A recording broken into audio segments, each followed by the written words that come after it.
Agora a gente entra no quinto bloco, que é a pergunta dos jornalistas. Tá? Eu convidei dois jornalistas, né, para fazer uma pergunta para cada candidato. E na ordem do sorteio, primeiro para o Cacau Cota. A pergunta da Cris de Sá, da jornalista Cris de Sá, do site Fim de Jogo. Se o seu objetivo principal é o Flamengo, você vencendo a eleição, convidaria alguém de outra chapa que tenha se destacado muito bem na sua área de atuação para fazer parte da sua gestão no próximo triênio? 2 minutos para a resposta, Cacau. Bom, primeiro eu vou falar da parte financeira de novo. A dívida nunca foi de 750 milhões e continua aqui meu desafio. E está aprovado, porque tem aí, Túlio, no seu blog Ser Flamengo, eu queria que você disponibilizasse depois da entrevista, a entrevista com o atual vice de Finanças, Cláudio Pracov, onde ele fala que a dívida poderia ser de 700, poderia ser de 650, poderia ser de 800. Na verdade, ninguém sabe quanto é a dívida. Nem azul, nem verde. Ninguém apresenta documentos, nem azul, nem verde. E o discurso continua sendo o mesmo. Eles têm o mesmo discurso, o mesmo DNA. Os dois são diferentes de mim. Eu tenho um pouquinho mais de cabelo que o Valim. Eu tenho um pouquinho mais de cabelo. Um pouquinho só, hein? Só um pouquinho. Só um pouquinho. Eu estou ficando careca também. Vou chegar lá. Mas o discurso é parecido.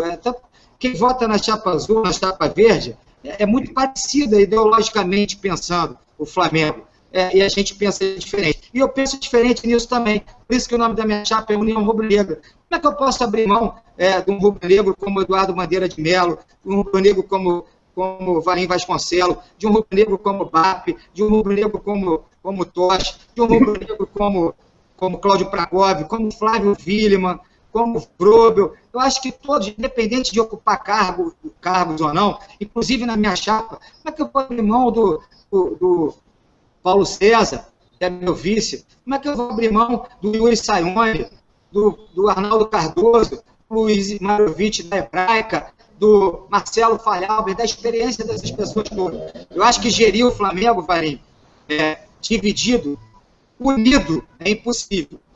Dividido, né? Unido já é difícil demais. Né? Unido. Dividido é impossível. Por isso o nome da minha chapa é União Rubro-Negra. Eu pretendo administrar com as diferentes cores, com as diferentes pensamentos políticos, diferentes correntes. Eu acho que todo mundo com erros e acertos tem a contribuir com o Flamengo. Eu não vou perseguir ninguém, eu não vou ver ninguém, eu vou tirar o melhor das pessoas. Obrigado, Cacau. Agora a pergunta é para o candidato Valim Vasconcelos, que é do jornalista Vinícius Castro, do All Sport. Vamos lá. A gestão que o candidato fez parte ficou manchada nos bastidores da Gávea pelas críticas aos presidentes anteriores e pela forma questionável como conduziu algumas situações no futebol. As saídas de Renato Abreu, André Santos e do então técnico Jaime de Almeida são exemplos lembrados pela torcida. Qual o pensamento da Chapa Verde sobre os dirigentes do passado? Considera que o grupo perdeu a chance de unir o clube por conta de determinados discursos e atos radicais? E sobre o futebol, o que tirou de exemplo dos episódios confusos com jogadores e treinador?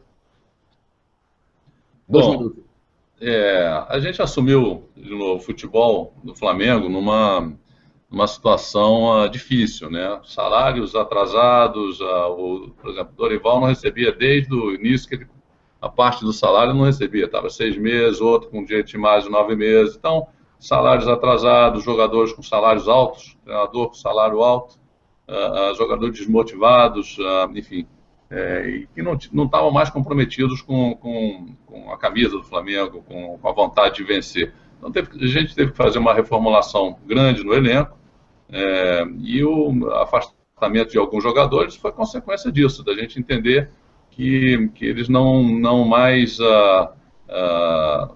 poderiam servir ao Flamengo da maneira como o Flamengo deveria ser servido por eles, tá certo? Ainda mais depois que a gente começou a colocar os salários em dia.